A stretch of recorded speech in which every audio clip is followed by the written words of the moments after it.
Good day to everybody. Thank you so much for tuning in. It is my honor to be able to facilitate this amazing panel of women transforming the Asia tech ecosystem. Invited by AccelerateHer Asia, which is actually a part of a bigger event happening from the 13th to the 16th of July with Asia Tech X. So welcome, Li Chu and Lynette. Hi, how are you? Hi. Very well. Hi. Thank you for having us. It's an honor to be part of the panel. Yeah. Well, two of you are really trailblazers in the area of tech. And it's the first time I also get to facilitate a speaker in space. So this is really, really amazing. So let me introduce Li Chu Tan, is the Managing Director of Amazon Web Services, responsible for the public sector in ASEAN. And Lynette is the CEO of Singapore Space and Tech. So let me start with Li Chu, right? So Li Chu, you know, we have something in common. You have spent some time in HP, and I used to work for companies like Acer, IBM, DEC, 3Com. And so for myself, you know, I count myself really fortunate to be able to start in the IT industry. It was really by accident. I started in market research, and it so happened that the market research company that I worked for, which was IDC, was focused all on computer research. And that's how I got offered my first job, even without an interview, from Acer, and I moved to Taiwan, right? And my motivation at that time was very simple, right? In my early 20s, I said, well, whichever this industry is, it pays the best. So that's why I've stuck with it, right? So it was a very simple, naive kind of motivation. But today is very different. And so now maybe over to you as to how did you start your career in tech, right? What got you into it? Would you share with us? Mm-hmm. Yeah, thank you so much, Christina. You know, in Amazon Web Services, as you say, I lead the public sector business for ASEAN. First of all, maybe a short introduction of what I do there. In this capacity, my team and I are focused on working with government, education, healthcare, not-for-profit organizations across Southeast Asia. And the whole task is to look at how these customers can leverage technology in their respective work and mission to serve the different constituents. And like you, I actually joined the IT industry by chance many years ago. I graduated with a degree in philosophy and started my career in public service, actually.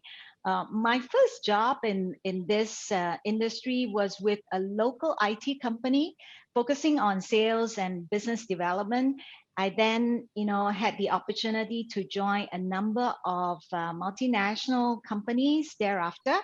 I have been very fortunate because my experiences then took me to roles managing country operations in IT companies as the Singapore General Manager, and I ran the businesses in the ASEAN sub-region and Asia Pacific for printers and servers and services, and eventually took on a global role in the Bay Area at the end of 2016, it must be.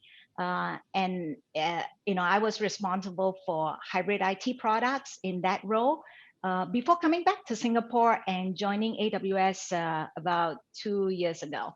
I didn't think I would end up in tech, but I want to say that, working in tech, and Lynette and I were just saying and chatting, we are continually encouraged by how, tech has this social economic impact and bridges the, digital divide, and how multidisciplinary tech is now, and how it's creating the experiences across the different sectors. I just count myself fortunate and privileged to still be in tech. I love the fact that tech continues to challenge us to work, to think, to play differently. So that's me. Well, now I found out another thing that I have in common with you. So I had a minor in philosophy. My major was in economics. Right? So it's really interesting that we both did not have tech degrees, computer science degrees, and yet we have spent maybe all our life, right, very entrenched in technology. and even selling technology and promoting it. So I think this is the intention of this whole program of AccelerateHer is to encourage more women to get into tech. And it's okay if it's something that you didn't study and you didn't get started, it's still, there's always still opportunity. And yes, Absolutely. I count myself very fortunate. So now over to you, Lynette. I mean, I jumped at this opportunity to moderate because I have never spoken to someone about space, right? And this is something that is not something that we all have a lot of access to. And so it would be really interesting to hear how you got into this space and what is it? If you could educate us a little bit about how does technology and space come together? Thank you, Christina, for the question, and I'm so flattered, to be on this panel with you and Li Chu. So learning a lot, from both your experiences, and I think being role models and just being in a female fraternity in space tech is really a very encouraging thing. And obviously, it's so nice to be, doing this together to inspire the next generation of female tech and female tech leaders. Super amazing. I did have a chemical engineering background, so I do have an engineering background. Although it's also interesting because people also get quite surprised when they know I have an engineering background. So I think it's regardless of whether you have an econs background or philosophy background or engineering background, as long as you're women in tech, it does, people do tend to make certain assumptions. But I think we're in a good momentum, we're in a good trajectory, and hopefully this, people should stop being surprised, regardless of our background, what is a woman doing in tech? So technology basically is the, application of scientific knowledge, right, towards, industrial applications or towards something that has practical applications. So when we talk about space technology, it also has a lot of applications in so many aspects of our life, from very fundamental ones in learning new ways to grow food sustainably, or even in some of these sustainability goals, learning that the solar panel was a development from NASA, because the only way you could get energy was not to plug in a socket in space, but to get it from the sun. And even the Apollo mission, actually that was a very strong impetus and investment from NASA in developing integrated circuit, which is in so many of what we see now in tech.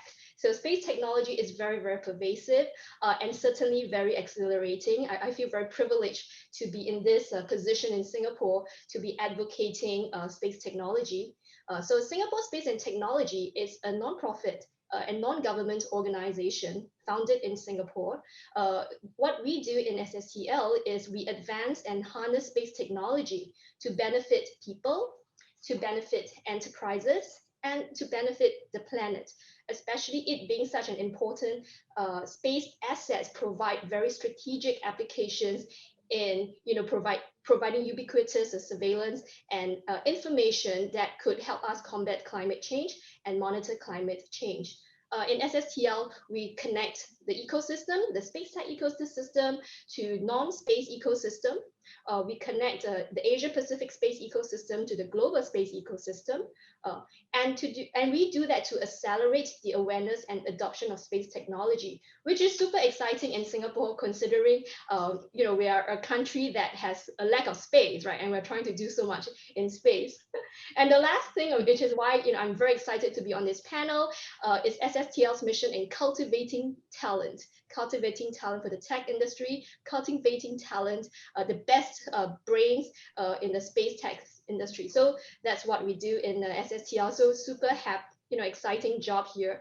How did I end up in tech? So I guess I was always in love with. My daughter doesn't like to hear me say this, but I love the math and sciences, right? She's more of a, she reads and she loves writing. So her role model at home is a little bit different. It's like, oh, women are good in math and science because mommy is good in math and science, right? So her role modeling is a little, but we should just be good in what we're passionate about and excited about. And so it was very natural for me to pick an engineering degree. It was very natural for me to go into the tech field. I did start my career in the public sector, but I did go on to the private sector, and very privileged to be in this position in SSTL. And I think what really drove my purpose in the role that I do was two things that happened, and they all took place in hospitals. Because I do get asked a lot of times, why are you doing what you do? The industry is so small in Singapore for space tech, right? Globally, the industry is very niche. Globally, from our SSTL estimates, 1 million people are employed in this industry. I don't know how many people are employed in Amazon, but it's pretty deep. Space is a very niche industry, and around 600 people has gone to space, even though we keep talking about astronauts.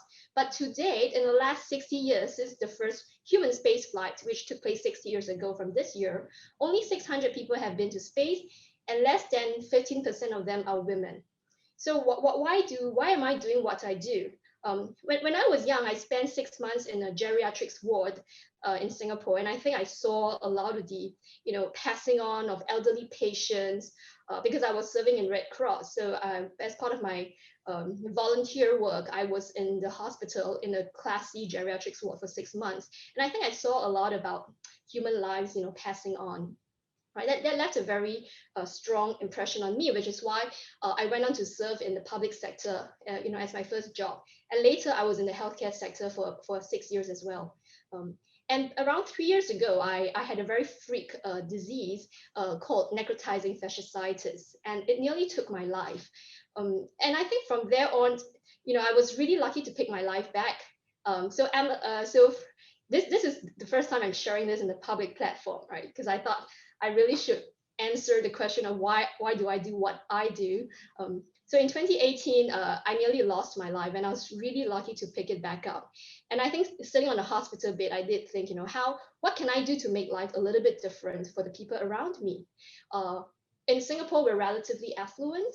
There's still a lot of room for improvement, a lot of work that still needs to be done. But I think it's important to also create this energy, excitement, and sense of fulfillment, and teaching us that we can really reach for the stars and make the moment we have now count. And that's why, I serve in my job, and I'm very excited to be doing things that are positively influencing people. I get people who come out to me, and they're also very excited about what I do, and because of that, I think they also push themselves a little bit further. And I think that's my purpose for wanting to do what I do. So you heard it here first. Okay, so this is a real story about why I'm doing what I'm doing. A lot of times they say it's passion, but really the engine behind it is a sense of purpose. That for us, we should always strive to be the best we can be with whatever we have, with the cards we are dealt, and really go and reach for the stars. Thank you. Fantastic. Thank you for sharing, and I'm very glad I asked the question. And it's a real privilege for us to hear such a heartfelt sharing. Thank you so much. So, Li Chu, I see that, and that's so interesting too. Both of you have another thing in common, which is, you both started your career in actually the public sector, and now you've gone, quite different paths. So maybe Li Chu, in terms of, because now you're still serving the public sector as well through Amazon, maybe you could share with us a little bit more about how do you and your team influence, right, any public usage or policy around technology, especially in the face of COVID, and are there certain things that you see that are changing that maybe we don't read about that often?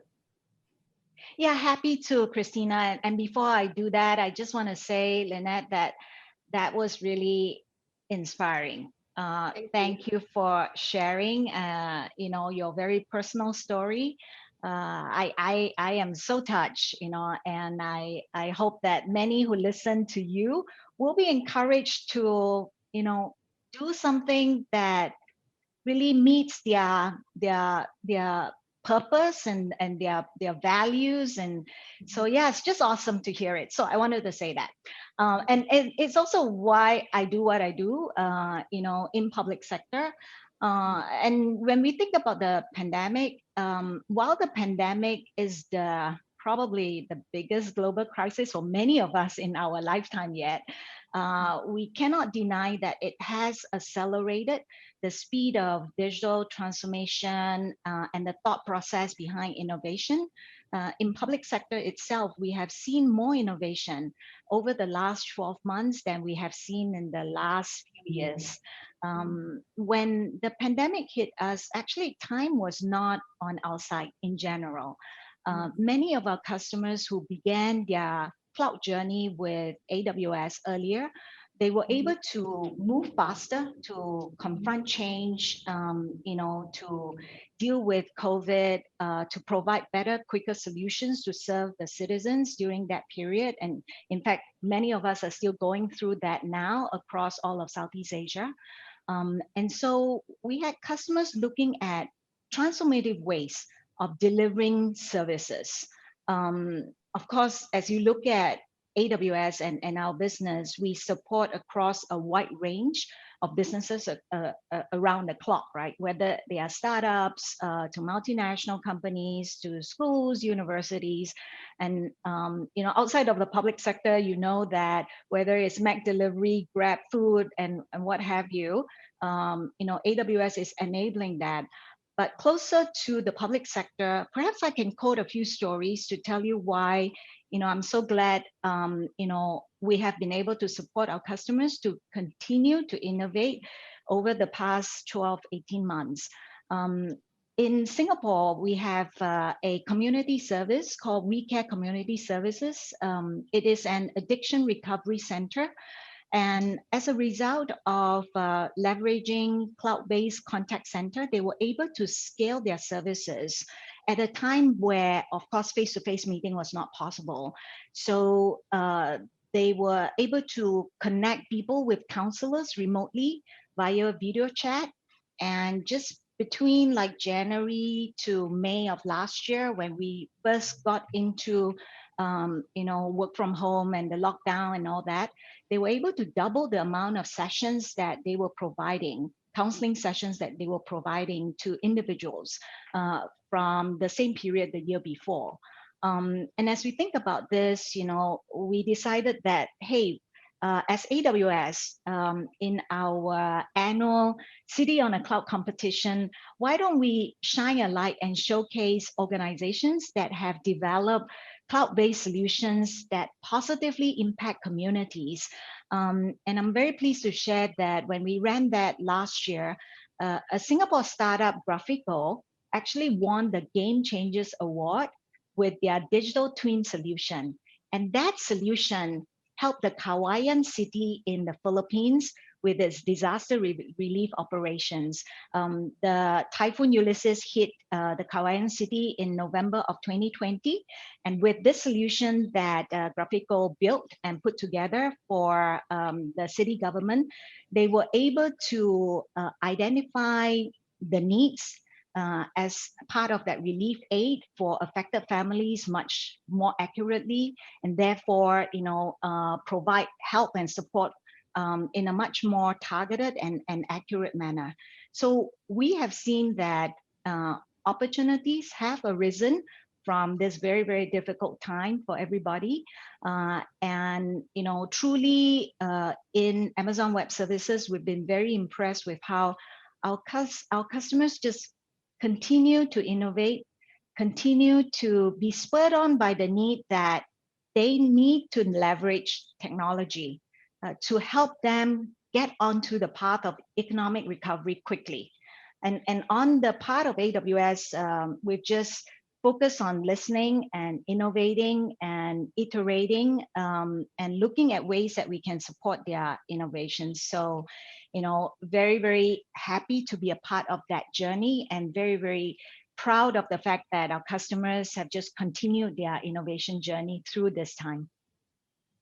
I think it's so interesting, right? Because although we think about technology as if it's something that is not so human in a way, but yet it is not. It is actually transforming lives and making living better. And thanks for sharing a community story, right? That tech companies, in fact, are taking the lead in helping and supporting communities in such difficult times. So really, thank you again, really. It's, all of you are sharing such moving stories. It's so gratifying to hear. So maybe I get back to Lynette, right?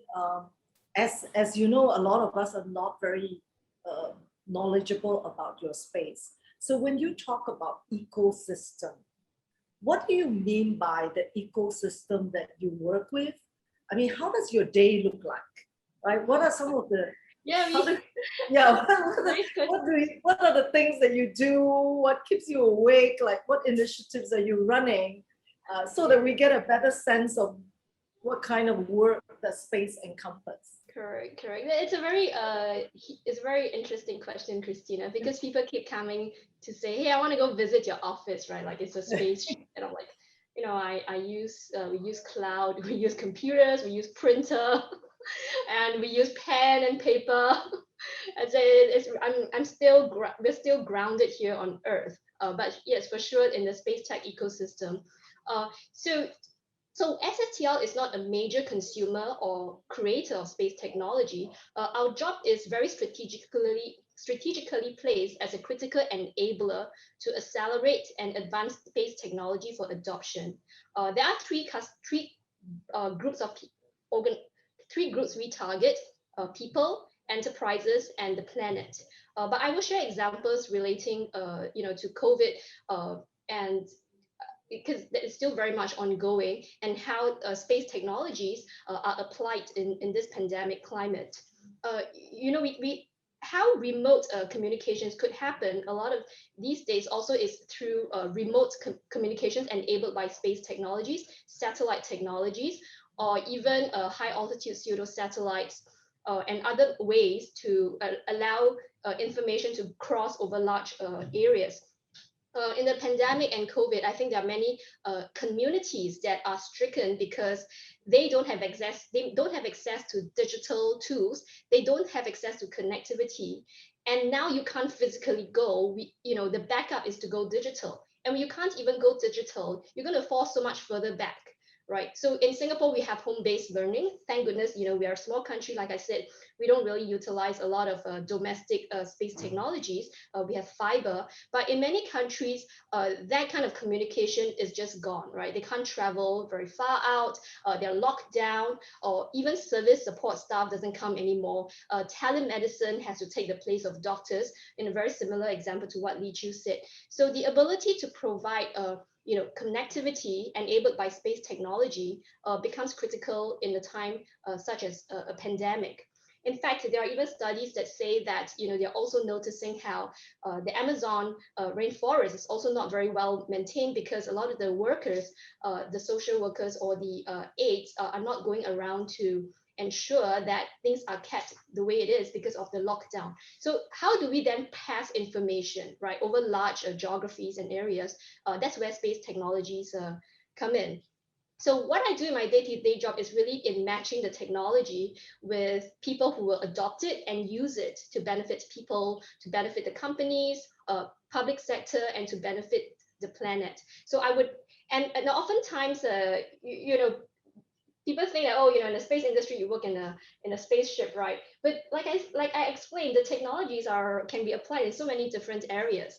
So trying to bring out that space technology to a public sector, like a government agency or an NGO or another company that's providing access to information and consuming space technology is important.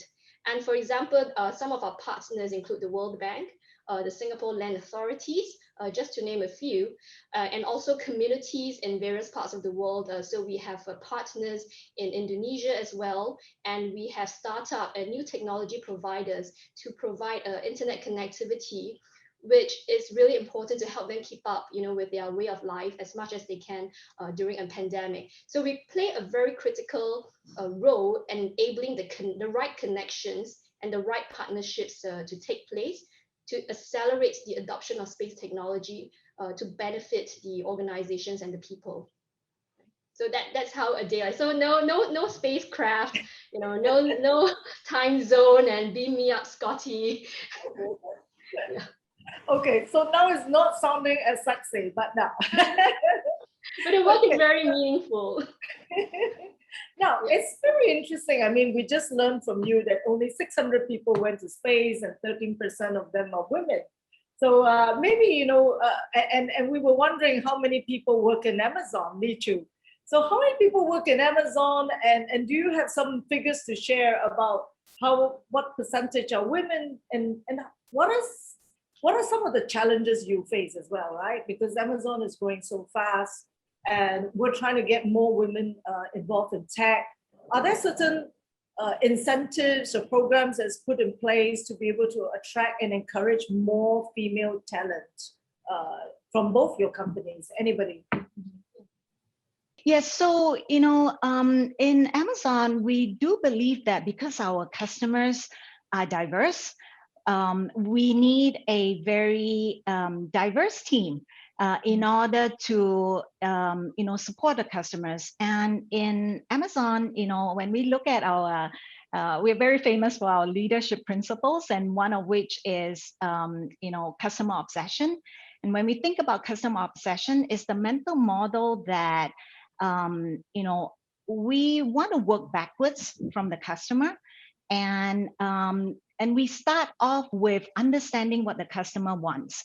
And how do you understand what your customers want if you don't have employees who are diverse enough to be able to have that that flair and that knowledge to connect at different levels? So diversity and inclusion is a big thing for us in Amazon.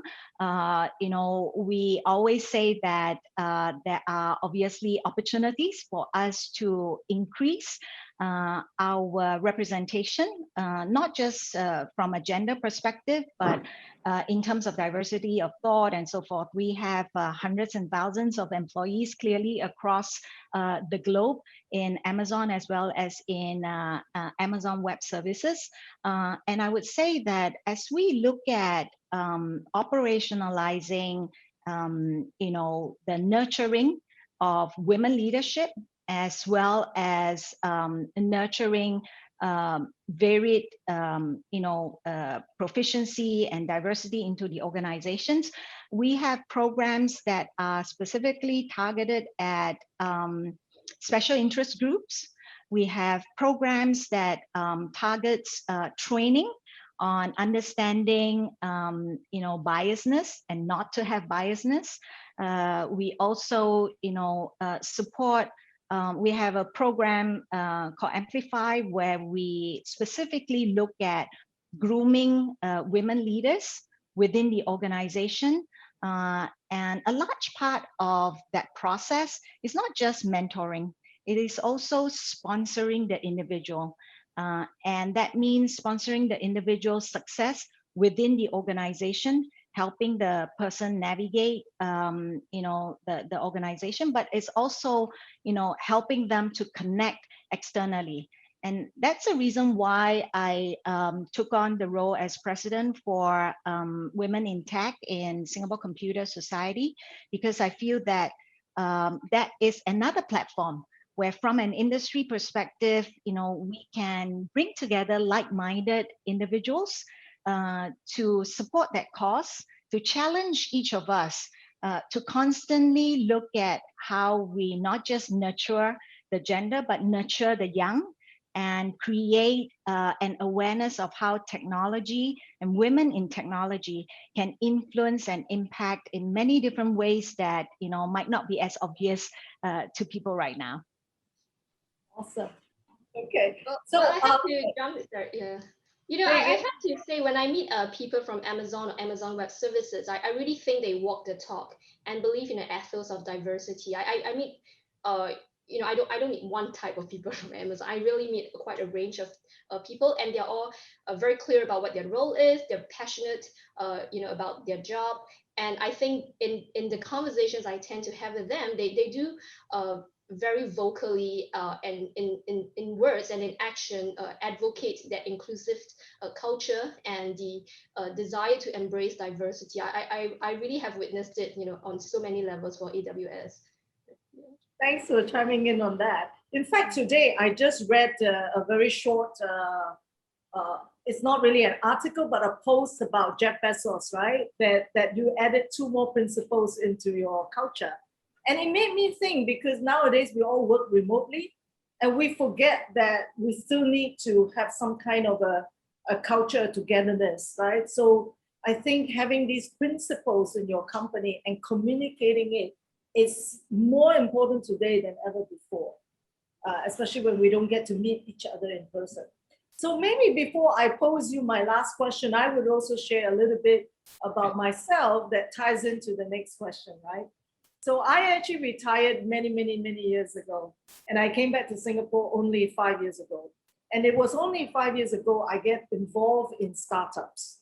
So, and I would say, wow, that this has completely changed my life. Because before that, I was happily retired and stagnating and happy to be stagnating. And so this whole 5 years really turned around everything for me. I finally realized how much I didn't know. Even when I was working in the technology sector, there was so much I didn't know. Okay, so so this getting involved with startups really opened your eyes and accelerated speed of how innovation can take place, right? How ideas could really be transformed from just an idea to really something that is in action. And all of us are benefiting from all these innovations that previously we would not even be able to dream of. So I guess my last question to you would be, how do you as a woman in tech, right, keep yourself abreast, right, for your own personal passion, as well as for your job, and just even for your next move? Where would you see yourself going next? I don't like to ask people, how do you see yourself in 5 years' time?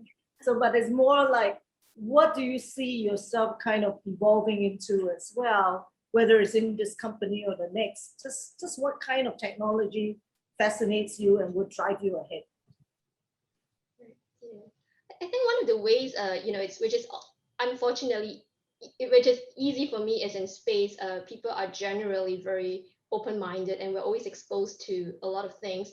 And the rule, of always surrounding yourself with really smart people, and even the rule of surrounding yourself with people from different walks of life, genuinely embracing diversity, and being receptive to new ideas, is very important to keep that innovative mindset and to not shut off any ideas prematurely. So I'm very glad to say in SSTL, I think we are very welcoming of people from different backgrounds. So not all of us here are rocket scientists nor engineers, right? And we have people at various age groups, the interns, middle management, and then senior management, and they join us at all age group, right? 16, 26, 36, even in the 60s, they do join us. And I think it's important for the leader to be creating that culture where everyone with their own values and niche and skill sets fits in.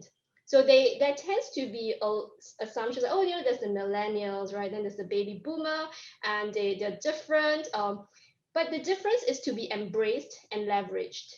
And it's important for leaders and organizations to have an infrastructure and environment that supports that, so that you get good ideas from the kids. Right? I'm sorry, I call them kids, fondly. And then you get ideas from people who have been in senior leadership. They've been through, they've not been through the COVID pandemic, but they've been through many economic cycles. So they give very good advice on, okay, in a downturn, how are you going to overcome it? What do you want to do?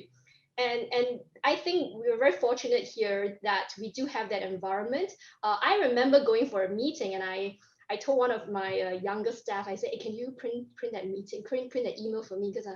And then she looks at me like, why do you print it? Right? And I was like, okay, guys, we got to go to cloud, okay? And that's why we, and she was possibly the youngest employee in the company, and she just spoke up like, yeah, why does the boss need to get the paper printed, right? And I listened to it, and it actually got me thinking even so many years after, and I use it very as an anecdote to say, once you start listening, you realize that, hey, maybe we really should look into cloud systems, right? And we really should see how to move systems leverage IT developments and infrastructure to make our work better. And move away from being a dinosaur. And thankfully we did that. And thankfully she said that, and we did what we did, which was to go on to cloud. And when the pandemic happened, we were able to respond very fast, exactly like how Li Chu said about AWS providing that kind of IT infrastructure to allow and business to innovate and to continue and prevail. So I thought this is very important for leaders to encourage innovation, ideas from all groups. Not in a they all come with very interesting backgrounds, and if you listen hard enough, you get really good gems on how to innovate the business and keep abreast. Thanks. So on a personal basis, I mean, where do you go to for new information, latest information? I mean, how do you grow your own knowledge? So one thing I don't like is how how these days they wanted the AI technology in the computer and the search functions try to predict what you like. I really don't like that, because that's not encouraging new knowledge seeking, right? So I try to use different ways, clear my cache. But like naturally in my job, because it is pretty cool, I do get a lot of people striking conversations with me, and I'm so grateful for that, because then I talk to people from different walks of life, people with different backgrounds. I have like private equity bankers like, hey, this space is so cool, what do I do with it, right? And I have young children signing up for my coding class, from lower income family, also very excited that maybe he could take part in a competition with us next year and get his code sent up to the International Space Station, right? So having so many different people coming to talk to me, and being very disciplined in the willingness to listen, helps me stay abreast and keep getting new ideas. So I think when I was invited to this panel, I was like, yeah, I'm going to do it. Thank you. And what about you, Li Chu? Yeah, maybe I'll chime in here. I do have a number of thoughts, and maybe I'll start off with your earlier question, and say that for the public sector, and as I look at how they are trying to build more resilience, my reflection as I was thinking about the journey with them over the last 12 to 18 months, and then the journey ahead, I felt that some of the successful transformation journeys that we've had with the customer centered around a few things, right? And I wanted to share this in case it's helpful. First of which is that many of these customers who have started their journey on transformation and seeing the results of it in more ways than others, it's because of the leadership will. So it's the leadership will to challenge the norm, to reinvent, to be tenacious, and also to acknowledge that business models are changing. And sometimes to go further, it means you have to think about ways and ideas, even if those ideas, kind of might cannibalize your current business. I talked about Graphical earlier, and they were sharing with me that their original business model was for them to actually fly the drones and then collect the data and then do the analysis of that whole digital twin solution. But because of the pandemic, there was no way they could be in the Philippines, for example, for that particular project. So what they did was they actually then helped the Kawayan city government to taught them how to chart out the drone path and so forth. So it's in essence a part of their business that's going away, but through that process they were able to create that outcome that they saw, helping with the disaster relief. And now the Kawayan city government is helping them to spread the news of how wonderful this technology is and the power of it. So the leadership will is really important. I think the second thing that comes to my mind is the fact that speed really matters. When we think about the cloud cloud is a journey, and there are still many customers who cannot take advantage of it because of legacy. And my encouragement would be, complexity is what always holds us back. You have to begin somewhere, and it's not a big deal to try it, to try to ideate and innovate with infrastructure that's on a consumption basis.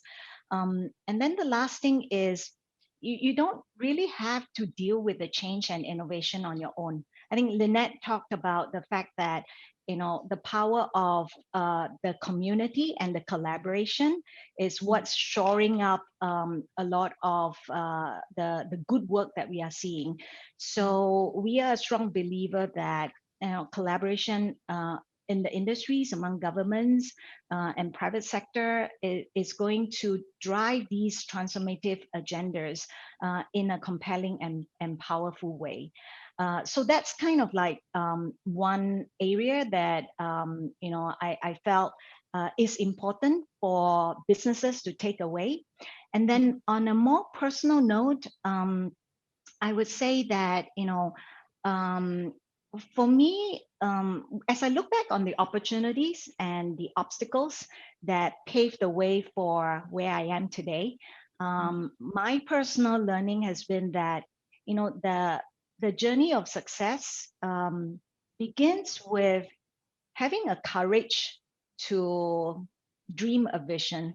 And by that, what I mean is that, even as leaders, you need to be able to chart out that course for your team so that they know what they're going after, and you can then rally them behind a common cause.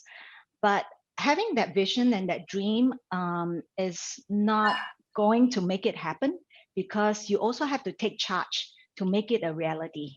And my personal principle is that whatever difference you can make in wherever you are placed, make it with a sense of tenacity and that positivity of mind.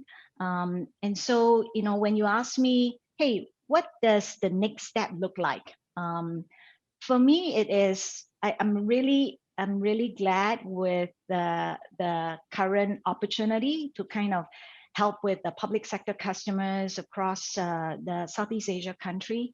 And at the end of the day, if I'm able to, now coming back to Singapore, if I'm able to help Singapore put its landmark globally and regionally, the amount of thought leadership we have in this nation is tremendous. And I think there is a great opportunity for our talents to shine. My stint in California showed me that we have a lot more in Asia and in Singapore that we can offer. So we should just rise with confidence as a woman and as a Singaporean, and really do our part. So that's from me. Wow. Thanks, Thank Lichu. you I learned so so much much. about leadership from you. I think it was really such an honor to listen to what you have to say firsthand. Thank you, you both. I mean, I think that's a very good wrap to the session, right? Which is really dream your vision.